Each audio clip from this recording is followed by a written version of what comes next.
Here's a fight card nobody in 1791 would have bet on. In one corner, France, then Spain, then Britain, then France again, this time run by Napoleon Bonaparte, arguably the greatest military mind in European history. In the other corner, 500,000 enslaved people on a Caribbean island, no navy, no allies, no supply lines. Most of them born in Africa, trafficked across an ocean, and worked on the most brutal plantations in the world. 13 years later, guess who's standing? The enslaved don't just win. They abolish slavery by force of arms, destroy every army sent against them, and found their own nation. The only time in recorded history that's ever happened. Their revolution terrifies empires so badly that they spend the next 2 centuries trying to make you forget it. Today, we remember it loudly. This is the Haitian Revolution.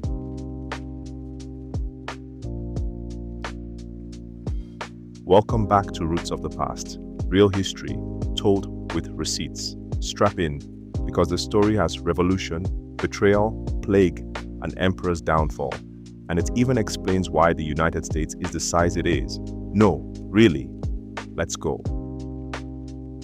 First, understand what this island was, because it explains everything that follows. The French colony of Saint-Domingue, on the western third of Hispaniola, is the crown jewel of the entire colonial world.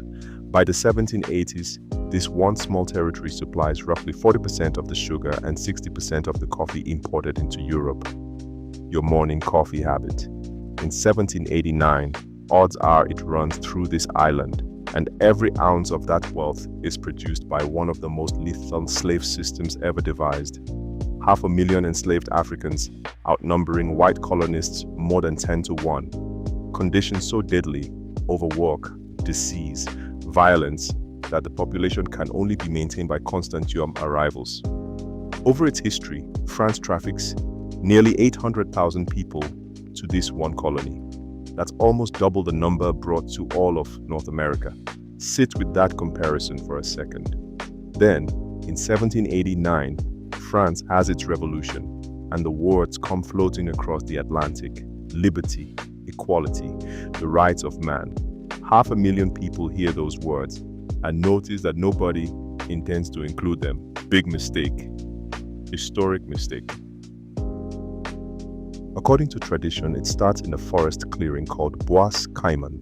In the storm-soaked August of 1791, enslaved leaders, among them a man named Dutty Boukman, gather in secret and swear an oath to rise.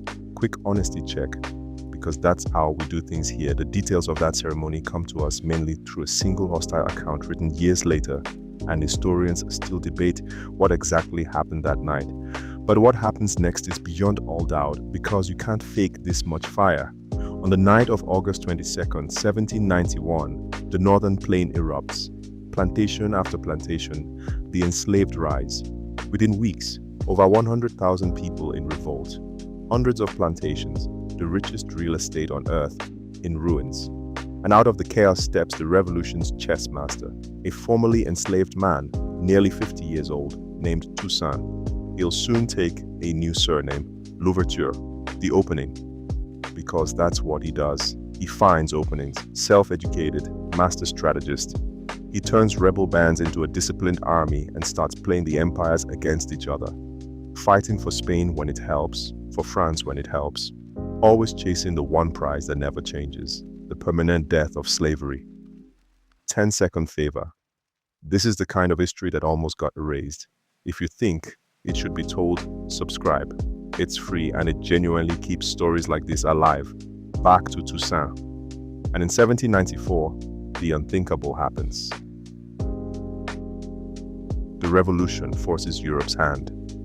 In August 1793, France's own commissioner on the island proclaims general emancipation. Months later, revolutionary France goes further. February 4th, 1794, slavery abolished across the entire French Empire. First major colonial power ever to do it.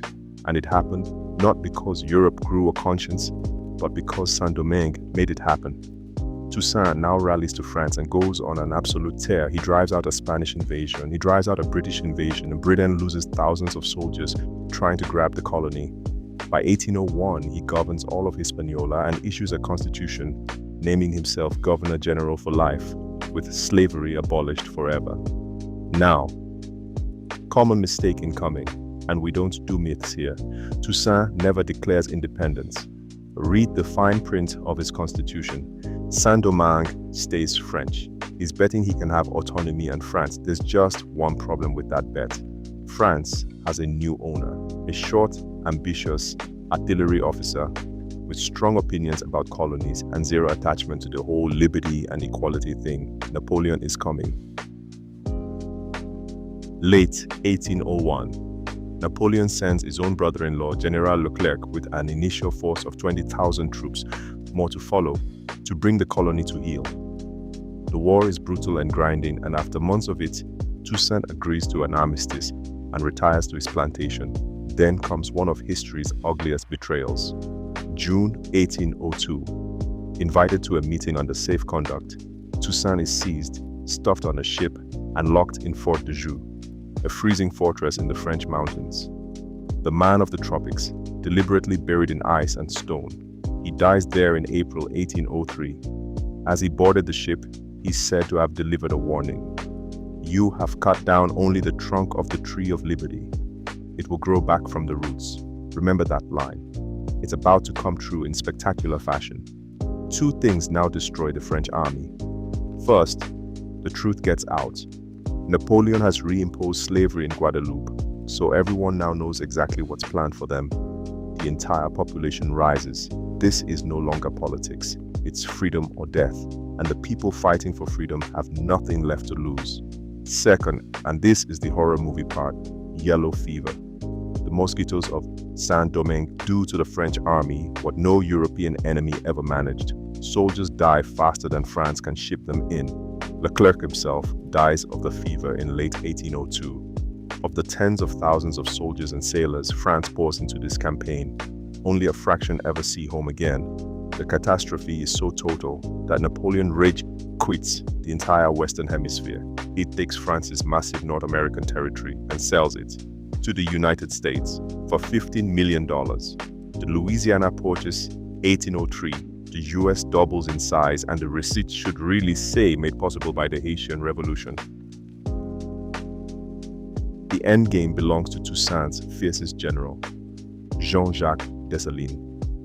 Born into slavery, forged by every horror this war produced, he unites the colony's black and mixed race armies into a single force with a single goal. And on November 18, 1803, at the Battle of Vertières, he breaks the last French field army. Days later, the French surrender and sail away for good. January 1st, 1804, Dessalines proclaims a new nation and reaches past the colonial name entirely, back to the island's indigenous Taino language, Haiti, land of mountains. The printed declaration carries a masthead of exactly 3 words, liberté ou la mort, liberty or death. They meant it. And it wasn't a slogan, it was an after-action report. Haiti, the first nation ever founded by a successful revolution of enslaved people, the second independent nation in the Americas, and its founding law does something no other country of that age dares. Slavery abolished absolutely.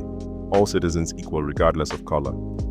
The honest chapter, because we don't skip the hard parts, in 1804, Dessalines orders the killing of most remaining French colonists.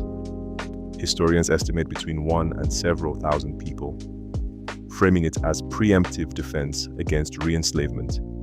It remains the revolution's most debated act, and hostile empires seized on it to justify what came next. Because the world's response to the first free black republic wasn't applause, it was a bill. For 20 years, the slave-holding powers freeze Haiti out. No recognition, no trade partners.